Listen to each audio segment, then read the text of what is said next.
बंबई नगरी यानी कि मुंबई एक ऐसा शहर जहां पर अपने सपनों को सजाने के लिए हर कोई पहुंच जाता है। उन सपनों को बुनता है हर कोई कुछ इस तरह से कि मानो बस सपना पूरा हो ही जाएगा। हर कोई एक्टर बनने के लिए यहां इस इंडस्ट्री में आता है, लेकिन बहुत ज्यादा स्ट्रगल भी उसे करना पड़ता है।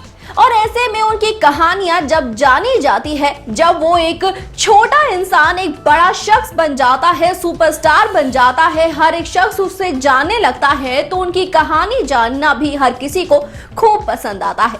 और आज ऐसी ही कहानी हम आप सभी के सामने लेकर आए हैं, आप सभी की फेवरेट गोपी बहू यानी कि देवुलीना भट्टाचार्य की। भाई इनकी झोली में आकर ये किरदार गिर गया था। ये बहुत ही ज्यादा लकी निकली कि इन्हें ये मिल गया शो, और उस वक्त इन्हें शो मिला था जब ये बहुत ज्यादा निराश हो चुकी थी। ऐसे में देवुलीना इस शो के जरिए पूरी तरह से बन गई टीवी इंडस्ट्री की एक ऐसी बहू, एक ऐसी टीवी एक्ट्रेस जिन्हें सबसे ज्यादा पहचान जल्द ही हासिल हो गई। लेकिन उसके लिए उन्हें स्ट्रगल भी खूब करना पड़ा, मेहनत भी खूब करनी पड़ी। आज अपनी इस रिपोर्ट में हम आपको देवुलीना भट्टाचार्य की अनटोल्ड स्टोरी बताने जा रहे हैं।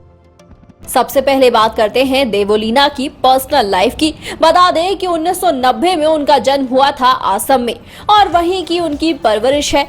जब वो काफी ज्यादा छोटी थी उसी वक्त अपने पिता को वो खो चुकी थी, और उनकी मां के सहारे ही वो अपनी जिंदगी को आगे बढ़ाती चली गई। भरतनाट्यम ट्रेन डांसर हैं देवुलीना। उन्हें डांस करना बेहद ही पसंद है। इसे में अपने करियर को आगे वो बढ़ाना भी चाहती थी। उन्होंने ग्रेजुएशन की और उस दौरान भी वो एक्टिंग और डांसिंग में ही आगे बढ़ती चली गई। देवुलीना भट्टाचार्य की एक्टिंग लाइफ। उन्होंने DID सीजन 2 के जरिए आना चाहा एंटरटेनमेंट वर्ल्ड में। इसमें वो सेलेक्ट भी हो गई थी, लेकिन कुछ ही हफ्तों में शो से बाहर वो हो गई, जिसके बाद उन्होंने हार बिल्कुल नहीं मानी।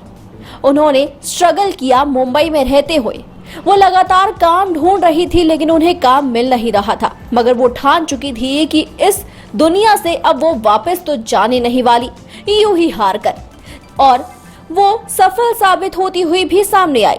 उन्हें NDTV का एक शो मिल गया, जिस शो का नाम है सावरे सबके सपने प्रीतो। इसमें प्रीता का किरदार अदा करती हुई देवुलीना को पहली बार देखा गया। शो में इतनी पॉपुलैरिटी वो हासिल नहीं कर पाई, लेकिन हाँ एक नोन फेस जरूर बन चुकी थी, जिसके बाद देवुलीना को छोटे मोटे रोल मिलना शुरू हो गए। देवुलीना एक बड़ा रोल करना चाहती थी, मगर वो रोल उन्हें मिल नहीं पा रहा था, और उनकी किस्मत अचानक से ही चमक बैठी जब स्टार प्लस का one of the most popular show रह चुका साथ निभाना साथिया में गोपी बहू के किरदार में जिया मनिक नजर आ रही थी। उनके टेंट्रम की वजह से उन्हें शो से बाहर फेंका गया और लेकर आ गया एक नए चेहरे को। तो इस चेहरे के रूप में देवुलीना को देखा गया था।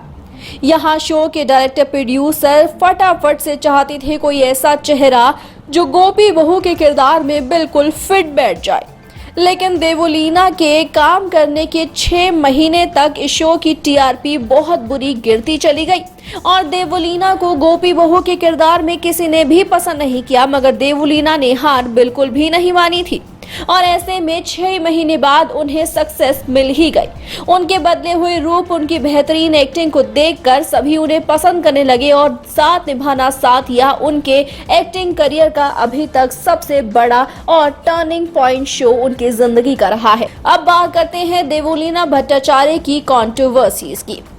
उनकी पहली कंट्रोवर्सी आती है उन्हीं के शो साथ निभाना साथिया से, जहां वो अपने सीनियर एक्टर से लड़ाई करती हुई दिखाई दी थी। जी हाँ, उनकी लड़ाई हो रही थी, और ऐसे में ये सिर्फ एक ही सीनियर के साथ नहीं थी, बल्कि शो के बाकी को स्टार्स के साथ भी थी। कहा जा रहा था कि उस वक्त उनका साथ दे रहे थे शो में उनके देवर का किरदार अदा करने वाले एक्टर विशाल सिंह, जिनसे उनका लव अफेयर उन्हीं दौरान शुरू हो चुका था। और कहा जाता है कि आज तक ये दोनों एक दूसरे के साथ है, लेकिन अपने रिश्ते को छुपाते हैं। लेकिन देवुलीना की जहां जिंदगी इस वक्त ग्लैमर इंडस्ट्री में एक घुस चुकी है और कहीं खास रोल वो नहीं कर रही हैं, ऐसे में कुछ ही वक्त पहले उनकी जिंदगी का बड़ा हंगामा होता हुआ नजर आया। ये बात है साल 2018 की, जब र्यूमर्स ये कह रहे थे कि उनका एक बॉयफ्रेंड है और उसके बाद शॉकिंग खबर ये सामने आने लगी कि अपने बॉयफ्रेंड की ही वजह से वो एक मर्डर केस में फंस गई है। ये मर्डर केस था डायमंड मर्चेंट राजेश्वर उड़ानी का, जिनके मर्डर केस में पहले तो बुलाया गया देवोलीना भट्टाचार्य को। यहाँ पुलिस उनसे इन्वेस्टिगेशन कर रही थी और पुलिस का यहाँ शक उनको लेकर बढ़ता चला गया। ये शक इसलिए पैदा हुआ क्योंकि जो मर्डरर्स थे उनके साथ देवोलीना को देखा गया था और ऐसे में राजेश उड़ानी के फोन में देवोलीना का फोन नंबर भी पाया गया, कॉल रिकॉर्ड्स भी पाए गए। इसी वजह से इन्वेस्टिगेशन चलती रही देवोलीना के साथ, लेकिन इस दौरान क्लीन चिट भी काफी जल्द ही देवोलीना को मिल गई। इस केस से वो रिहा हो गई, लेकिन पब्लिकली और मीडिया के सामने उन्होंने कभी भी इस बात का कोई जिक्र नहीं किया।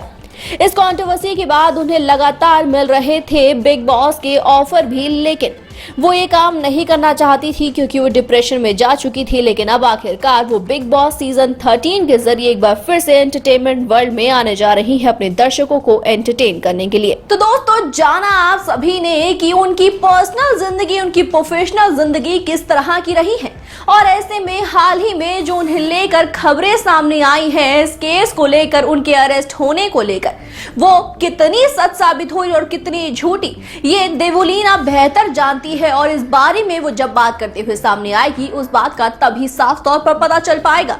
मैं दोस्तों, इस बारे में आपका क्या कहना है कि बिग बॉस सीजन 13 में आकर क्या देवोलीना भट्टाचार्य धमाल मचा पाएगी, शो को जीत पाएगी या नहीं, ये आप हमें कमेंट करके जरूर बताएं। और इसी के साथ इस वीडियो को लाइक, शेयर, चैनल को सब्सक्राइब के बिना बिल्कुल ना जाए।